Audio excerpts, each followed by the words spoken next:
স্বামীজির দর্শনে আমাদের সরকার চলছে, সরকারের কাজ চলছে। সত্যি কথাই স্বামীজি যেটা আজকে থেকে এত বছর আগে ভেবেছিলেন যে আমাদের ভারতবর্ষ কোথায় যাবে, ভারতবর্ষে কী করা উচিত, ভারতবর্ষের যুব সমাজে কী কী কর্তব্য বা আমাদের কী চিন্তা ভাবনা থাকা উচিত,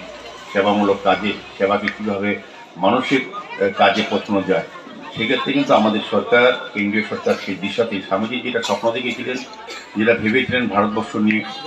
জগৎ সভায় শ্রেষ্ঠ হবে ভারতবর্ষ, কর্মে সমস্ত দিক থেকে ভারতবর্ষ একটা জায়গায় যাবে পৃথিবীতে, যেখানে ভারতবর্ষ এটা পরিচালনা করে পৃথিবীকে, সেই জায়গায় কিন্তু আমাদের প্রধানমন্ত্রী নরেন্দ্র মোদীজি কিন্তু নিয়ে যাচ্ছেন।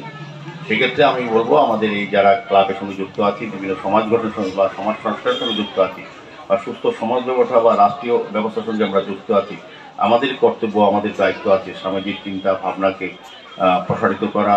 সমৃদ্ধ করা, এবং বিশেষ করে যুব সমাজের মধ্যে যারা বর্তমান এবং আগামী প্রজন্ম, যারা আমাদের রাষ্ট্রশক্তির মধ্যে ক্রীড়া ভূমিকা নেবে, যারা রাষ্ট্র পরিচালনা করবে বা সমাজ সংগঠিত করবে এবং পরিচালনা করবে, তাদের কাছে সামাজিক ভাব, সামাজিক চিন্তা, সামাজিক দর্শন আর যত বেশি এই ধরনের কর্মসূচির মাধ্যমে তুলে ধরা যায়। যেমন বর্ষাগ প্রতিযোগিতা, জানি না কি বক্তব্য নিশ্চয়ই স্বামীজির বিষয়ে থাকবে, আবৃত্তি, গান, নাচ। এখানে শুনেছি গানের কমলবাবু বলছেন সেক্রেটারি সাহেব যে গান যেখানে সঙ্গীত হবে এটা স্বামীজি, এটা গান হবে, মানে এটা সবটাই স্বামীজির উপর নিয়ে হবে। যত বেশি আমাদের যুব সমাজকে বা আমাদের এই প্রজন্মকে স্বামীজি চিন্তা ভাবনাকে তুলে ধরা যায়, স্বামীজির যে মানুষের সেবার মাধ্যমে ভগবানকে পাওয়ার যে চিন্তা মানসিকতা স্বামীজি করেছেন,